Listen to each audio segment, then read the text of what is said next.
You know that story about when a Formula One team decides to focus on the next season because sometimes they can't do much more or need to invest all their resources due to a big regulation change, etc. We talk a lot about these things around here. Well, in 2008, a team decided to do exactly that after achieving one of their goals, winning a race. And with that, they might have given up on an even more important goal, winning the championship. And there's a driver who still hasn't forgiven the team for that decision. The team? BMW Sauber. The driver? Robert Kubica, who could have won that championship over Felipe Massa and Lewis Hamilton. And you're watching Small Great Stories, of course. Every week here on Splash and Go, you already know a little story from Formula One, or not, as long as it's quick, fun to tell, and nice to know. Let's go.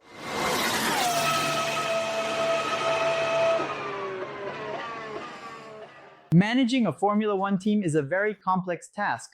Of course, you have to focus technical, financial, and human resources, combine all of that, keep everything tied together, prevent the drivers from fighting, bring in sponsors, and deal with the press. In 2008, BMW Sauber had a very clear goal: to win a Grand Prix. BMW had already had other stints in Formula One, including victorious ones. They made the engine that powered Nelson Piquet's Brabham in 1983. Remember? Well, for me, one of the most beautiful cars in the history of Formula One, with that shape that looks, I don't know, like an arrow. Then they stayed out of Formula One for a while and began to rehearse a return in 1990-91 when they asked Nick Wirth, a design office that would later become Simtech, look at that, for a Formula One car project, which ended up being made, paid for, not used, and then Wirth sold it to Andrea Moda, which later became the Simtech car. Did you know? I've already told this story in Teams We Love Andrea Moda and Simtech. The editor will put a thumbnail here for you. Well, then BMW still wanted to participate in Formula One and actually returned in 2000 by buying a part of Sir Frank Williams. There they would gain a reputation for having the most powerful engines in Formula One, truly excellent and wonderfully noisy power units. But they constantly clashed with Frank and Patrick. On one side, the English believed the problem was the engine. On the other side, the Germans from Munich said the problem was actually the car, and the team was usually divided. Montoya was seen as a Williams driver. Ralf Schumacher was seen as a BMW driver. You know how it is, hard to make it work. And then, when BMW wanted to buy control of Williams, it went bad. Frank didn't agree to sell. And then, you know how it is, they said, if that's the case, oh, we're leaving. They decided to leave and went to look for Peter Sauber, who, needing some money, said, wow, no problem at all. You can take control, pay these bills, I don't care. And then Sauber, which at that time was powered by Ferrari engines and had entered Formula One as Sauber Mercedes, would become a partner of a major German manufacturer for the second time. It had already been Mercedes, then it was BMW, and nowadays it's about to become Audi. After that, only Porsche will be left. And then when they buy control of Sauber, methodical as the Germans are, they set some steps to achieve. In 2006, they wanted to score points. In 2007, some podiums. In 2008, to win races. And in 2009, there was a big regulation change, and they thought that's when we'll fight for the championship.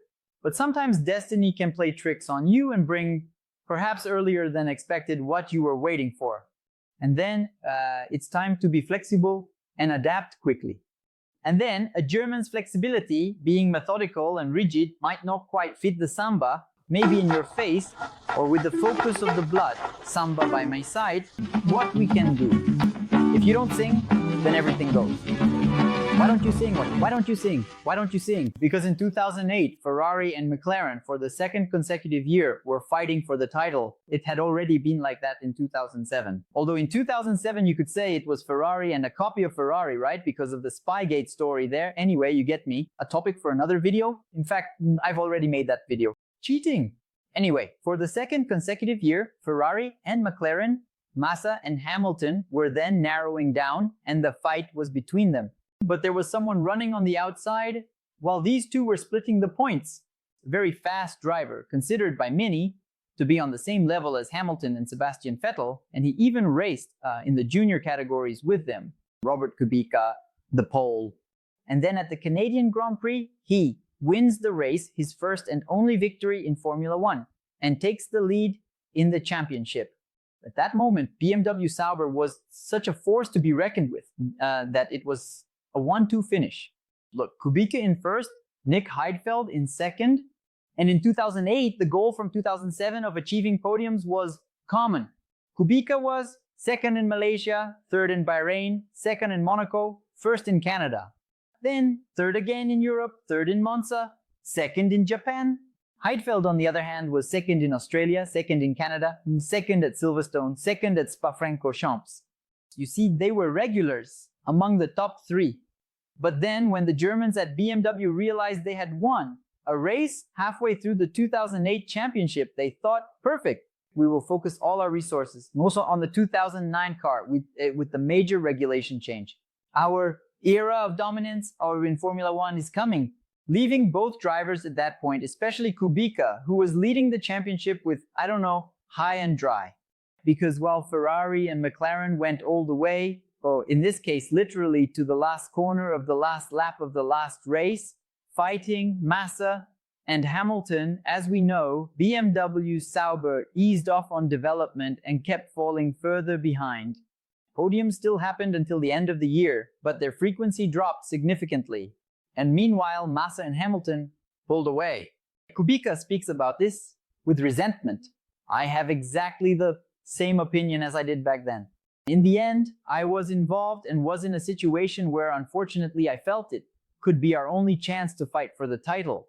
We didn't have the fastest car, that's a fact. Usually the fastest car wins the championship, but for whatever reason, by doing a better job at the start of the season, in the end, even without the fastest car, we were leading the standings.